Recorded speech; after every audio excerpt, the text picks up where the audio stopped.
terbiasa menyepi pada bulan Ramadan di sebuah gua di Gunung Mekah yang disebut Gua Hiro. Gua tersebut adalah sebuah ceruk di gunung. Jaraknya sekitar 2 jam dari Mekah dengan berjalan kaki dan 1 jam dengan mendaki. Muhammad mendapatkan kenikmatan dengan tinggal berhari-hari di gua ini, berpuasa di siang hari dan beribadah pada malam hari. Menyendiri, jauh dari manusia, dari hiruk-pikuk kehidupan dan perseteruan manusia, baik persaingan mereka, kedengkian mereka, dan kekerdilan diri mereka. Dari gua sunyi tersebut, kota Mekah dari jauh terlihat kecil. Kehidupan tampak kerdil. Mengawasinya dari kejauhan, seakan begitu sunyi dan hampa. Nampak dunia dengan segala yang diberikan kepadanya begitu lemah, bila dibandingkan pada alam semesta yang membentang ini. Keberadaan ilahi yang dirasakan jiwa-jiwa memenuhi segala sesuatu di sekelilingnya dan tunduk pada keesaannya. Apa yang dilakukan Muhammad di tempat yang sunyi senyap ini? Tempat yang dingin teramat sangat, malam yang gelap gulita, sendirian, jauh dari manusia, jauh dari istrinya yang dia cintai dan mencintainya, dan jauh dari rumah yang di sanalah terdapat segala kesenangan hidup.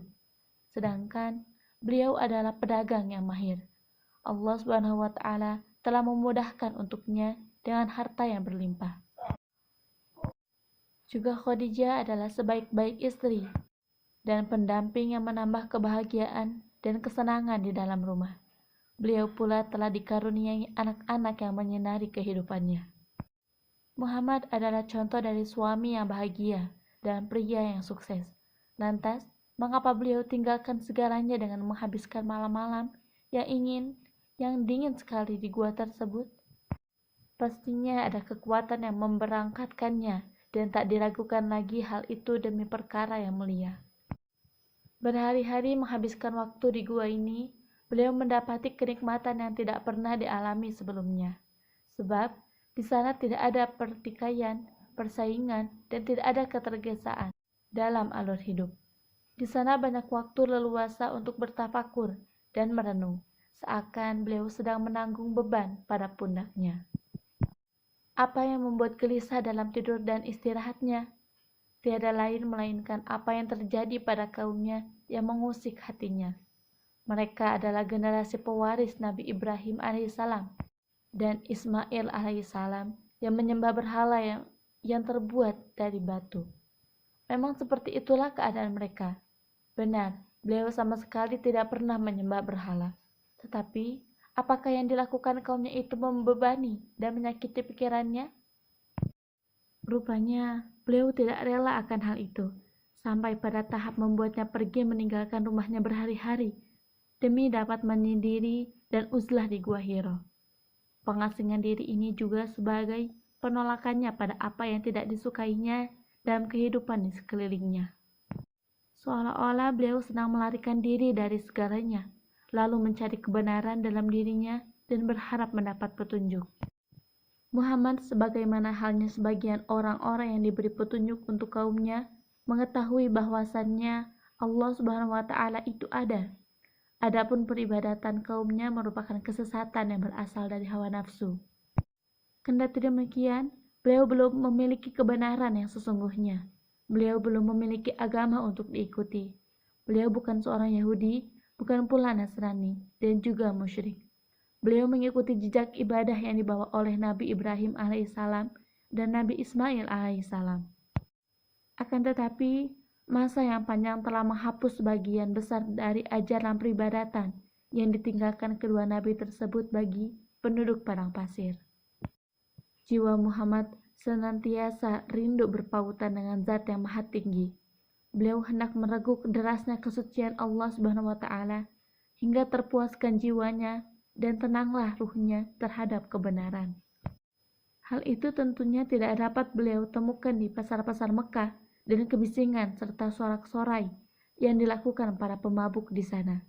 Tidak diragukan lagi, Gua Hira adalah tempat berlindung untuk melarikan diri.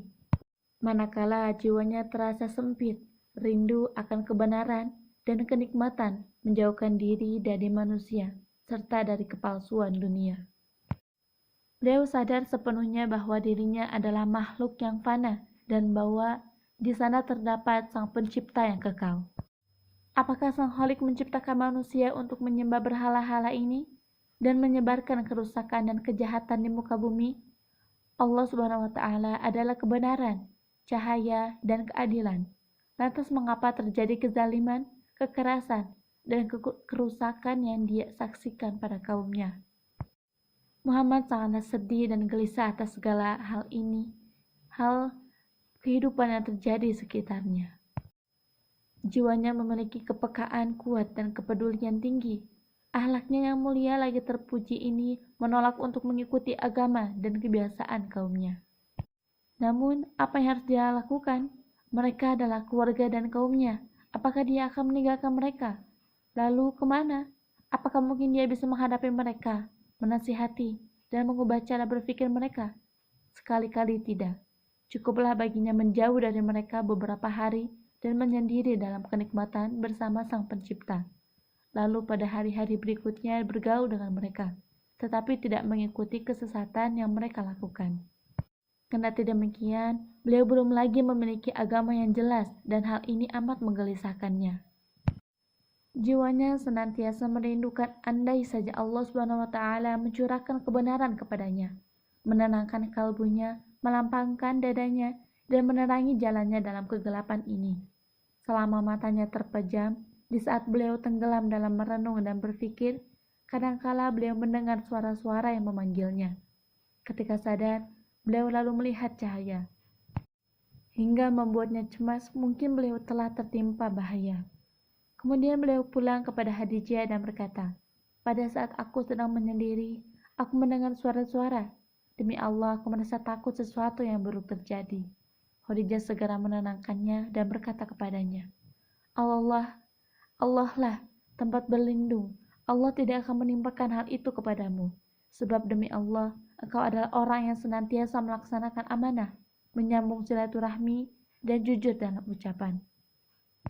Kejadian itu berulang beberapa kali, dan kebiasaan Muhammad menyendiri di Gua Hiro pada setiap bulan Ramadan tidaklah terhenti. Beliau melanjutkan kebiasaannya menghabiskan waktu berhari-hari dengan membawa bekal dunia yang sedikit, sekadar dapat membantunya untuk mendaki. Kemudian beliau kembali ke Mekah, bertawaf di Ka'bah, lalu kembali kepada keluarganya. Begitulah caranya beribadah kepada Allah Subhanahu wa Ta'ala. Memurnikannya seperti ajaran peninggalan Nabi Ibrahim alaihissalam dan Nabi Ismail alaihissalam. Berpuasa, berkhulwat dengan Allah Subhanahu wa Ta'ala, beribadah seraya bertafakur, dan juga bertawaf di sekeliling Ka'bah. Suasana ruhani yang prima yang coba diupayakannya pada bulan Ramadan setiap tahun berhasil menenangkan jiwanya dari gangguan bergaul dengan orang-orang sesat di sekelilingnya. Dan dari perseteruan hidup, baik itu tekanan, perubahan, mencari rezeki, konflik, dan pertikaian. Iktikaf ini memiliki kenikmatan yang hanya sedikit dari kita mencobanya, yaitu kenikmatan berlepas diri dari perkara-perkara dunia.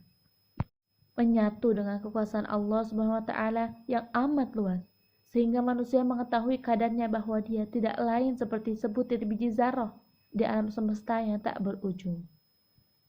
Dia hanya hidup pada suatu masa, lama atau sebentar, dia tetap saja kecil bila dibandingkan usia jagat raya membentang luas. Inilah kenikmatan yang melebur dalam ketidakterbatasan, dan kenikmatan mendengar pada kesunyian abadi yang mengitari di alam semesta ini. Muhammad dalam kejernihan ini tidak melihat wahyu, melainkan ia datang seperti sing-singan fajar. Pada salah satu rutinitas ruhaninya di bulan Ramadan, tepatnya pada 6 Agustus 610 Masehi, di mana usianya saat itu 40 tahun. Seperti biasa dia berangkat menuju Gua Hiro setiap tahun. Lalu pada suatu malam, yang selanjutnya dikenal dengan malam Lailatul Qadar, yang diagungkan hingga hari akhirat, yang sangat tenang dan senyap. Setelah Muhammad selesai melaksanakan ibadahnya, dan ruhaninya telah terlepas diri hingga dia merasa tentram. Dan di saat dia bersiap untuk tidur, lalu terjadilah peristiwa itu.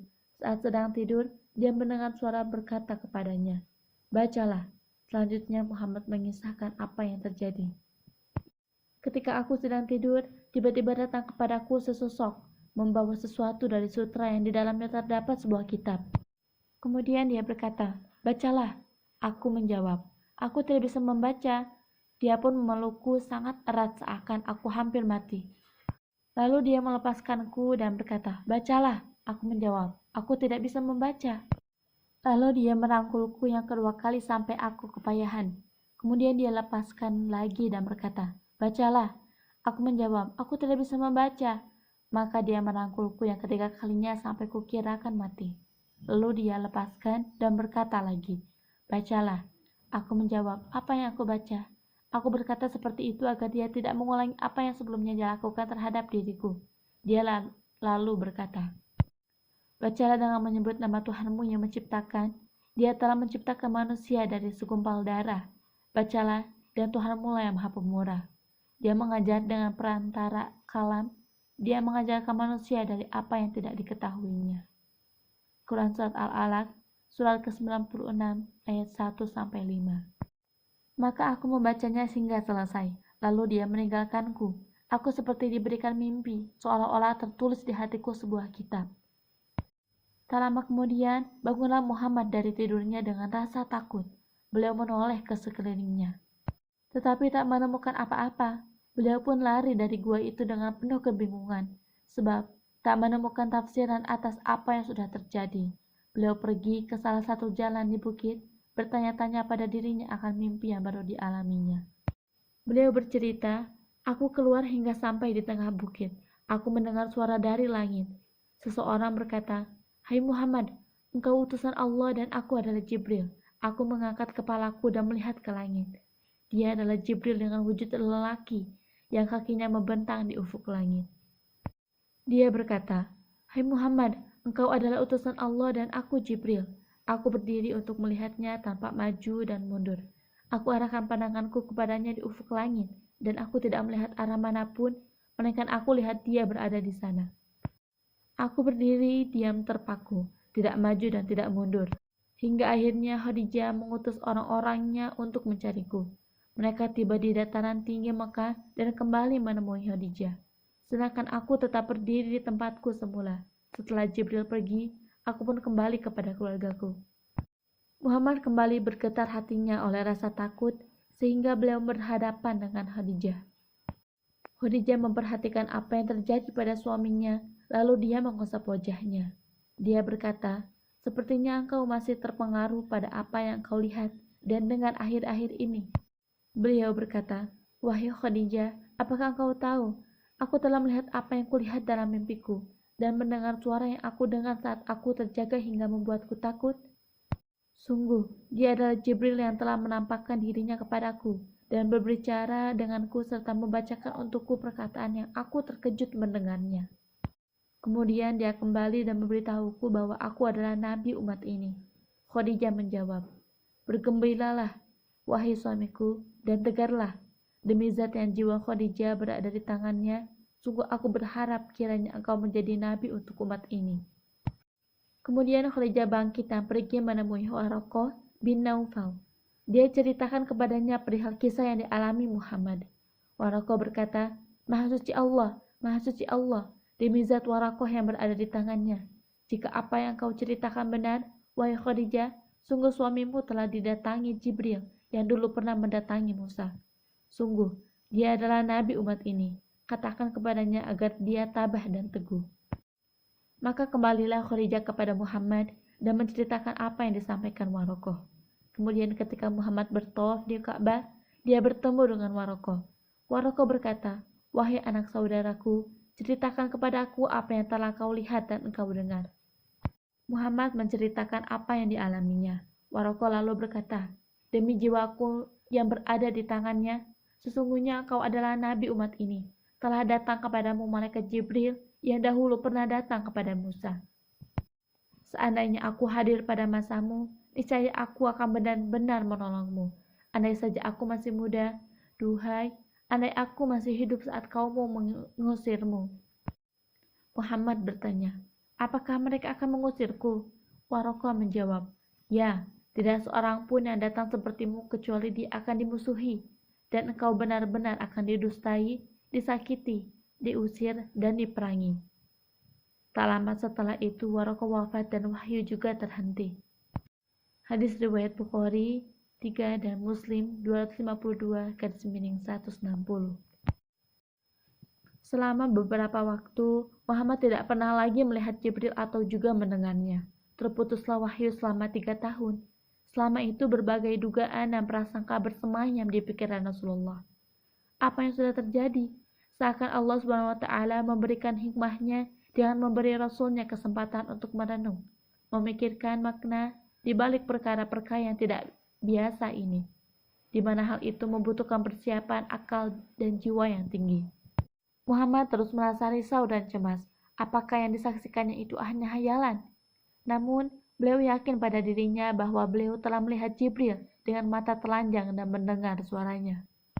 Tak mungkin perkara ini membingungkannya, ditambah pula dengan ucapan Waraqah kepadanya. Jika semua ini memang terjadi, mengapa Jibril tak menampakkan diri lagi di hadapannya? Agar kita dapat menyelami hakikat perasaan Rasulullah SAW pada masa-masa itu, sebaiknya kita merenung sejenak untuk memahami makna dari wahyu. Tak disangka lagi bahwa penggambaran paling baik berkenaan dengan wahyu adalah hubungan ilahiyah dengan Rasulullah SAW yang membutuhkan persiapan khusus dan kejernihan yang luar biasa.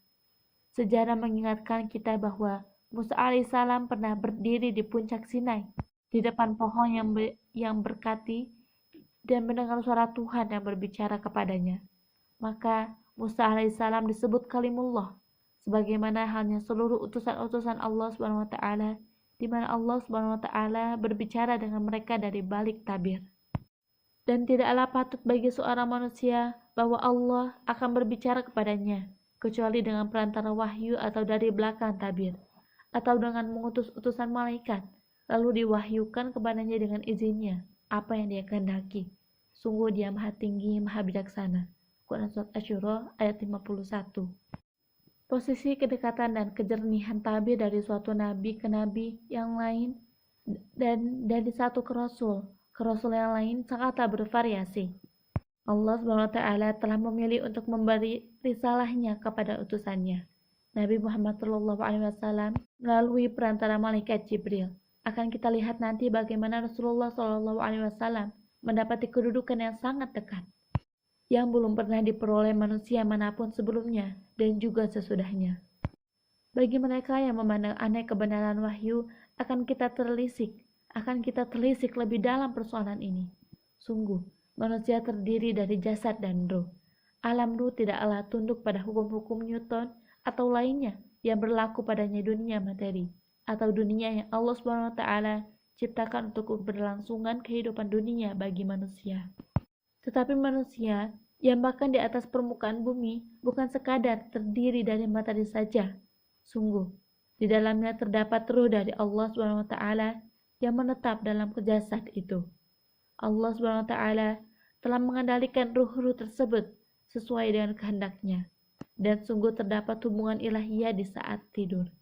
Hal ini sebagaimana firman-Nya, Allah memegang nyawa seseorang pada saat kematiannya dan nyawa seseorang yang belum mati ketika tidur. Maka dia tahan nyawa orang yang telah dia tetapkan kematiannya, dan dia lepaskan nyawa yang lain sampai waktu yang ditentukan. Sungguh pada demikian itu terdapat tanda-tanda kebesaran Allah bagi kaum yang berfikir. Quran Surat Az-Zumar ayat 42. Bagaimanapun, terdapat hubungan lain saat kondisi terjaga, yaitu saat berdoa, sholat, dan bertasbih. Allah SWT tidaklah menciptakan seseorang kemudian meninggalkannya, tetapi dia menyediakan jalur komunikasi yang terbuka dengan mereka. Allah SWT senantiasa mengabulkan doa. Jadi, hubungan ini tetap ada dan berlanjut pada setiap jiwa, bahkan hingga jiwa yang terakhir. Pengaruh hubungan tersebut berada dan tersimpan pada domain atau hati kecil. Hati kecil inilah yang membedakan antara yang hak dan batil, juga benar dan salah. Ia juga yang menjaga seseorang dari penyimpangan dan kesalahan. Semua itu berdasarkan dampak dan pengaruh dari hubungan dengan Tuhan. Periode terputusnya wahyu adalah masa-masa paling sulit bagi Muhammad. Hal ini membuat Muhammad rindu bertemu Jibril sekali lagi. Jibril yang sebelumnya telah membuat hatinya takut saat pertama kali bertemu, kini dirinya ingin bertemu kembali. Inilah hikmah yang lain dari hikmah-hikmah Allah Subhanahu wa Ta'ala atas terputusnya wahyu kepada Muhammad selama 3 tahun. Muhammad mulai memikirkan tentang risalah yang diembankan kepadanya. Tetapi bagaimana memulainya dan apa yang harus dilakukannya? Beliau tidak memiliki apapun dan belum mendengar apapun. Beliau terus saja demikian, dan hampir saja rasa putus asa menghinggapi hatinya. Beliau meyakini bahwa segala sesuatunya telah berakhir, wahyu, risalah, hingga ayat-ayatnya. Muhammad sangat bersedih hati. Beliau mulai berpikir mungkin saja apa yang dilihatnya sekedar hayalan. Sebagaimana hayalan para dukun yang dibisikkan setan-setan. Dadanya terasa sempit dan jiwanya begitu terimpit. Beliau lalu berbagi rasa mencurahkan, rasa sedih dan sempitnya kepada Khadijah. Seraya berkata, "Wahai Khadijah, demi Allah, aku tidak pernah benci kecuali kepada berhala dan para dukun. Dan sungguh, aku khawatir akan menjadi dukun peramal." Khadijah lalu menenangkan beliau, menghilangkan rasa cemasnya dengan berkata, "Demi Allah, sekali-kali tidak, Allah tidak akan pernah meninggalkanmu, sebab engkau adalah orang yang senantiasa menyambung silaturahim, memuliakan tamu, menanggung beban yang berat, menolong yang benar, dan engkau memiliki sifat-sifat kebaikan yang tidak mungkin bagi setan menjerumuskanmu." Ketidakpastian wahyu membuat Muhammad mengira Allah SWT telah marah kepadanya dan meninggalkannya. Berbagai prasangka menggelayuti pikirannya. Beliau menduga Allah SWT menarik kembali penugasannya, sebab beliau tidak pantas untuk mengemban risalahnya. Hal itu kian membuatnya sangat sedih dan nelangsa. Beliau mencoba mencari Jibril di puncak bukit atau di dalam gua setiap malam, tetapi tanpa hasil. Tatkala keputusasaan menyergap hatinya, Allah SWT lalu menunjukkan rahmatnya. Jibril muncul kembali di ufuk langit seperti pertama kali, memanggilnya dengan suaranya yang bergemuruh. "Hai Muhammad, sungguh engkau adalah Rasulullah dan aku Jibril." Rasa takut hinggap kembali seperti pertama kali. Beliau terjatuh ke tanah akibat panik luar biasa. Beliau bergegas kembali kepada keluarganya dan menggigil. Seakan demam parah menyerangnya. Beliau berkata, "Selimuti aku, selimuti aku." Tak ada keraguan bahwa pertemuan manusia dengan malaikat merupakan sesuatu di luar kesanggupan manusia. Meskipun Allah SWT telah mempersiapkan baginya hubungan yang luar biasa ini dan memberinya kekuatan dan keberanian untuk berjumpa dengan Jibril, tetapi tetap saja bertemu malaikat membuatnya terguncang. Wajah Muhammad langsung berubah. Bulir-bulir keringat membasahi mukanya pada hari yang sangat dingin itu.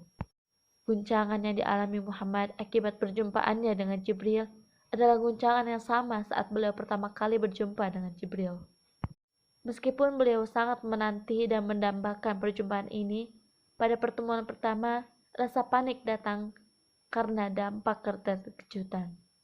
Adapun perjumpaan kedua, rasa panik dikarenakan penantian yang sangat lama, bahkan berupa harapan, kerinduan, pengandaian untuk bertemu.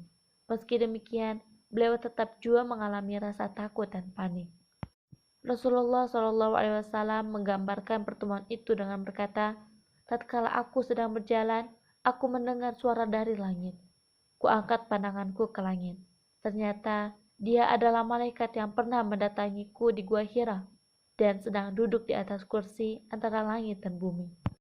Aku sangat takut hingga terjembab ke tanah. Aku lalu kembali pada keluargaku dan kukatakan, 'Selimuti aku, selimuti aku.' Khadijah segera mendekapnya dan menenangkannya. Tatkala beliau tidur, tiba-tiba beliau bergetar, napasnya berat, dan dahinya basah oleh keringat. Beliau lalu bangkit untuk mendengarkan malaikat menyampaikan wahyu kepadanya. 'Hai orang yang berkemul, berselimut, bangunlah, lalu berilah peringatan, dan Tuhanmu agungkanlah, dan pakaianmu bersihkanlah, dan janganlah kamu memberi dengan maksud memperoleh balasan yang lebih banyak. Dan untuk memenuhi perintah Tuhanmu, bersabarlah.' Quran Surat Al-Mudaththir ayat 1-7. Hadis riwayat Bukhari 3.